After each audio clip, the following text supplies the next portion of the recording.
Hello friends and welcome back. I feel like it's been a minute since I've been in this setting. I've been doing a lot of things. How are you? How have you been doing? I don't know what day it is of showing up, but I thought I'd come on here and just share some thoughts.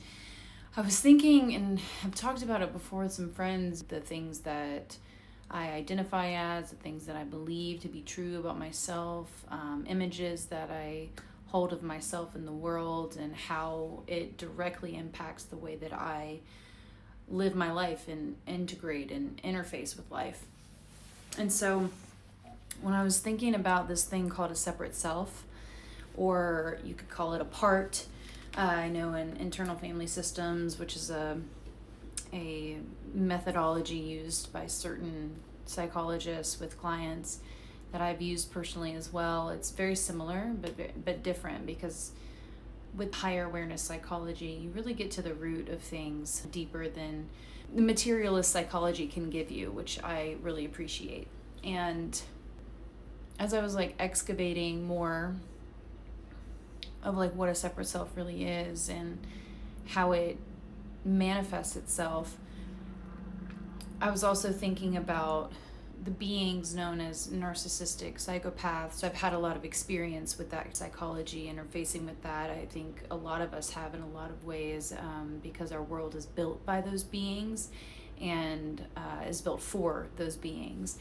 And I was thinking about AI and how there's all these data centers being built, right? Or they're trying to build these data centers, and it paints this very dystopian picture of the world that they're trying to create. These elitist, narcissistic psychopaths that have lost their way and are idolizing this dystopian, robot-centered, soulless society that's just built for utilitarian reasons, to serve their needs, right? And to make a profit and to serve their needs. And it's really interesting because when you think about a separate self or a part of you that you've created based off of some trauma or some belief, and you've created this whole identity of yourself or the worldview, something, and you've put all this subconscious or conscious energy into maintaining that vision, to maintaining that illusion of who you think you are. It's like creating your own version of Frankenstein, And the thing is with narcissism and narcissistic personality disorder, to this most extreme end, I followed, I'll just pause right there. I followed the work of Richard Grannon for a while, and he's really, really articulate about describing what I'm about to share too. And it's interesting when you study the psychology of these beings, right? It's almost like they go to the same school, they're programmed to say the same things, to use the same tools and tactics, to manipulate, to control, to dominate, to whatever. It's like they're literally from another planet. And I think that's by design, because whether they are or not, they have gone so far from themselves, from their true core of their being. As a connected being, they have completely disengaged from that sense of connectedness and have completely put all of their time, energy, and effort into this false identity. And so what you're interfacing with, and people have described Jeffrey Epstein as this construct, then you become this construct living out what you believe yourself to be as. I want to say it's almost impossible to get back to, because all the defense mechanisms have been created in order for you to never get to the heart of who you are. And all this energy and time and resources are built to reinforce the illusion that you're upholding. And all of us do that to a different degree. because we all have these separate selves, these mechanisms that contribute to some form of an illusion that we're maintaining and upholding, even if it's subconsciously, to keep us in this way of looking at ourselves. For a while, I think I had this subconscious belief, just to give an example of how it can be in like a less extreme version. I had this belief that I had to be a certain way in order to receive love. And how that manifested was like I didn't know that I could have boundaries in a relationship, or that even that I could have like a preference for a time in a day to have a conversation or to meet a friend for coffee, or like I didn't have that innate sense of like I have boundaries, needs, wants, and I get to think about them and construct my life in a way that actually suits me. Yeah. And just think about the vision from the Matrix, and like the reason why these narcissistic psychopaths that they look like you and me or not like you and me, they're just like fiending for this type of world that doesn't include any of us. And if it does include any of us, it's to serve them and their needs. Like they would be perfectly happy to go back to the Gilded Age, and have us be like these indentured servants and all these things, like, or execute us at the given in whim, because they see us as commodities, as objects, just like a plant, just like this remote, like they see us as that. They don't have the same function in their brain because they've disengaged it. I just find it really interesting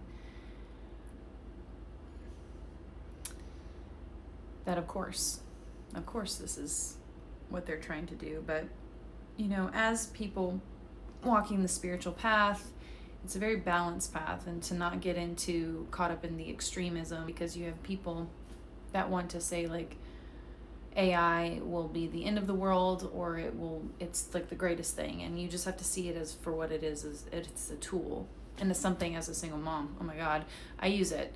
And it's helped me. I've used it as a tool to help me understand my own psychology whenever I didn't have like my therapist available in that very moment, or I didn't have a friend to talk to in that very moment because I was dealing with some deeper issues. And when I was first using it, which was really revolutionary for me at the time, I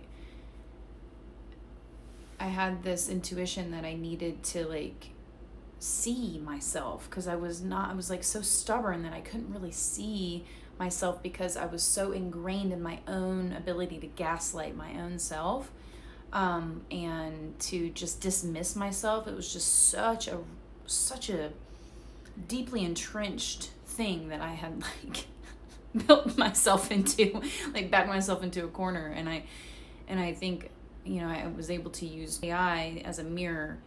And I realized like, oh my God, look at what I'm doing. I'm not going to do that anymore. And like realizing like how much power I was giving to other things and other people, and false illusions that I had believed about myself, these narratives that I had believed about myself. And I was just feeding so much of my energy, my time into maintaining those things that was ultimately harming me. Like, why would I want to continue to feed energy into an identity that is disempowering, that is shameful, that is harming myself, that I deserve an abusive relationship, or that I deserve to continue to tango in a dance of dysfunction? It's just, I was in a bit of cognitive dissonance there. I would know better, but again, it was like my whole emotional reality, my emotional body was wrapped up in it. And whenever the emotional body is wrapped up into it, it's like the mental is wrapped up into it, because you're thinking the things that are feeding the emotions, and it's just this vicious cycle, And in a relatively short period of time, I was able to disengage, because I realized what I was dealing with was a nervous system issue and a impulse control issue. And so I was learning how to regulate myself, and I was learning how to disengage from the impulsive habits and addiction cycle of engaging in cycles that were not helpful and that were affirming the very thing that was hurting me. And so the more and more I would disengage, and not just disengage, because it's more than just like not feeding it. It's like being able to know what you're not feeding, having a higher awareness of what it is that you're, it's different than just like, oh, I'm not. For example, a lot of people struggle with like addiction to alcohol. It's not just about not drinking. It's about like, I know why, like what it really is connected to. And I do this like this movement because it's like connecting to my higher mind, like my higher awareness. And that's what this is about. It's not just like the immediate thing. It's like all of a sudden I feel this deeper connection to myself by not connecting to what was not me. I was feeding freaking Frankenstein. Like I was feeding a black hole inside of me. I was believing my trauma and giving all of my energy and life force to the trauma and to the black hole that was never going to give me anything back. And I would, of course, create, and it was metastasizing. It was like feeding cancer. It was like putting jet fuel on a freaking tumor or something, you know? And allowing it to just take over my whole life. And it manifested as like a relationship that was so dysfunctional and toxic and addictive. And it was just like the most addictive thing in my life that was killing me. And it wasn't until I had the ability to ask deeper questions and be able to see and read the writing on the wall to be able to pull back, and would rinse and repeat that enough to where I'm completely disengaged from those cycles that were once running my entire life and I thought was going to cost me my life, you know? I never had a substance abuse issue, but I had a chemical issue because I was still engaging. Like, yeah, you can have physical addictions, and that's where people think that addictions live, is in the physical. But it's really an emotional, mental identity issue because you're filling a hole inside of you with the things of this world, thinking that it's gonna make it better. Like if I could get enough sex, or if I can get enough love or adoration from another person, or if I could get this alcohol in my system, then it would just ease the pain, and it never does. It just feeds demons. Like literally feeds demons, you know? And then you have to spend more time and energy to purify that and to let these cut these cords, you know? I felt like for a while I was like freaking possessed because I was just believing all of the shit that was put into me, like that I was worthless, that I wasn't worthy of love, that I was all the insults that you can imagine, like that I'm not worthy to be here, that I'm not worthy to say anything, that I'm stupid, that I'm, you know, all the gaslighting, everything that you could think of, you know, just believing that, and then being in relationship with life and it manifesting as like relationships with people and environments that I would be in that would affirm that, to dig the wound in deeper, put salt on the wound and make it worse. Because I really just had manifested externally my internal situation that I completely was oblivious to. I had no conscious awareness that I really felt this way about myself until it manifested outside of me. It manifested outside of me. I'm like, oh my Jesus. Like, what the hell do I really think? I mean, it really was so insightful for me to really, for the first time in my life, look at what the hell I had manifested as a form of a relationship, environment, job, whatever. And it'd be like, this is what I think of myself. This is what's going on in here. I disagree. I don't consent anymore. I'm going to go do the inner work. I'm going to withdraw. Oh my God, the withdrawal process, you feel crazy because you're used to getting this certain feedback, this reinforcement, and then you withdraw and you pull back, and then you're left with yourself. You're left with yourself to deal with your craziness, you know, but it's not you.